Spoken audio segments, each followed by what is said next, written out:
Chegamos ao segundo tópico da nossa lição e neste tópico vamos aprender acerca do conhecimento. No que o conhecimento é importante também nessa jornada rumo à Canaã celestial. Irmão Sansão, como começa o processo de crucificação do eu? Ele começa pelo conhecimento da vontade de Deus. Sim. Muitas coisas eu posso pensar que estão certas quando a Bíblia, o Espírito de profecia, condena e com detalhes. Tem coisa que parece que não tem muito detalhe, mas tem coisa que é detalhada. Se você não conhece detalhes, aqui diz, leia a Bíblia, a lei do Senhor é perfeita, refrigera a alma, o testemunho do Senhor é fiel, dá sabedoria aos simples. Às vezes a gente não conhece porque a gente é simples. Todo mundo nasce na simplicidade, né? Sim. Eu até falaria assim de uma forma mais rústica, todo mundo nasce analfabeto, mas vai permanecer analfabeto?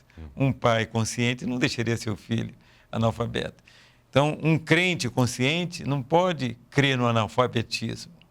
Ele tem que procurar se aprofundar.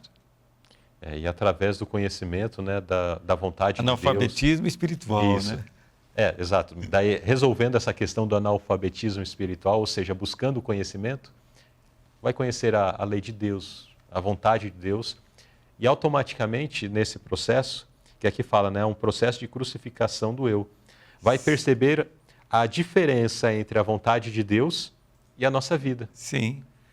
E agora, não vamos trazer a vontade de Deus, não vamos distorcer a vontade de Deus para se adequar à minha vontade, mas nós vamos renunciar o eu, crucificar o eu, para que a minha vida se amolde ou se adeque à vontade de Deus, né? Eu estou achando interessante aqui a última parte dessa nota. Sim. O Evangelho de Cristo não dá aos homens licença para quebrar a lei. Não dá licença para pecar, né? Porque o Evangelho é o poder de Deus para a salvação. Então a pessoa se descobre no mundo perdido, sem rumo, como dizem alguns pregadores, no rumo do inferno ela se descobre, e aí aceita Cristo e percebe que saiu do rumo do inferno, tem outro rumo, rumo do céu. Aí qual é a tentação? Se eu achei rumo do céu, vou seguir. Do seu jeito, não. A Bíblia tem os passos corretos, ok? Tem as diretrizes, né? Tem diretrizes, obrigado. No verso 7 de Romanos 7, que é o primeiro texto mencionado aqui nessa pergunta, diz assim, olha, mas eu não conheci o pecado senão pela lei. E o que é a apresentação da lei aqui? É conhecer a lei, entender a lei, e não apenas a lei no seu sentido proibitivo, né? Só a letra da lei. Nos bastidores estávamos comentando sobre isso, a questão de olhar para a lei apenas como um código com muitas proibições. Mas nós precisamos entender a espiritualidade da lei, onde por trás dessas proibições nós vemos a vontade de Deus em promover uma sociedade pacífica, de promover um desenvolvimento moral das pessoas que seguem essa lei e promover a felicidade nesse ambiente. A lei de Deus, ela promove isso, né? Então, o conhecimento da lei nos leva a refletir sobre isso, buscar e, como disse a pergunta, crucificar o eu para que a minha vida, então, se amolde à vontade de Deus, né? Estou lembrando aqui que o Evangelho tem o seu início quando a pessoa aceita a Cristo, conhece a Cristo, crê em Cristo.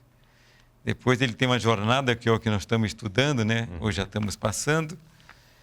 Mas há pessoas que são muito preocupadas ou havia entre nós, muito preocupadas em conhecer a lei. E caminhavam muitas vezes como um monte de Gilboa, meio seca. E aí quando o Evangelho começou a brilhar mais entre nós, aí eu conheci alguns que já passaram para o outro lado. Então não precisa de tantas exigências. Não, há um equilíbrio aqui, né? Lei sem Cristo, farisaísmo. Cristo sem lei, não vou dizer que nome é que pode ofender alguns, né? Mas está errado. Exatamente. Tem que ter o equilíbrio, né? Sem o conhecimento da lei, nós não vemos a gravidade do nosso pecado. Não vemos. Não compreendendo a gravidade do pecado, também não entendemos o tamanho do sacrifício e do amor de Cristo em nosso favor. E aí não queremos também crescimento, renovação espiritual. Então, se torna um ciclo vicioso, negativo, e que leva a pessoa a desenvolver uma religiosidade morta em si mesma. Agora, pergunta B. Ou morna, né? A condição... No Adventismo existe muita expressão morna. Ele é crente, mas morno. Não está de fato apegado em Deus, em Não Cristo. tá. Agora, pergunta B. Por que é necessário entender a lei em toda a sua amplitude? Partes nós já comentamos aqui, adiantamos um pouco. E o que devemos compreender sobre ela? Então, por que é necessário que nós entendamos a lei não apenas como um código de conduta restritivo, cheio de nãos, mas olharmos para a lei como algo mais amplo? Em Romanos 6,16 diz: não sabeis vós que a quem vos apresentardes por servos para lhe obedecer, sois servos daquele a quem obedeceis? Por que é necessário entender a lei? Porque se você estiver caminhando na lei, como diz Paulo em outro trecho, sobre a lei, né, e não sob a condenação, mas sobre a lei, então você está andando com Cristo. Andando com Cristo. Quem não está em obediência, Cristo não está nele. Porque há uma expressão no Adventismo que diz: Cristo em nós obedece. Cristo em nós não desobedece. Obedece o quê? A vontade dele, da sua lei. Ok? E quando nós nos apresentamos a ele para ser obedientes, então ele se torna o nosso Senhor Todo-Poderoso. Então aqui nós vemos o porquê devemos compreender, né? Para que de fato essa relação, esta relação com a lei que implicará também na nossa relação com Cristo, seja efetiva, né?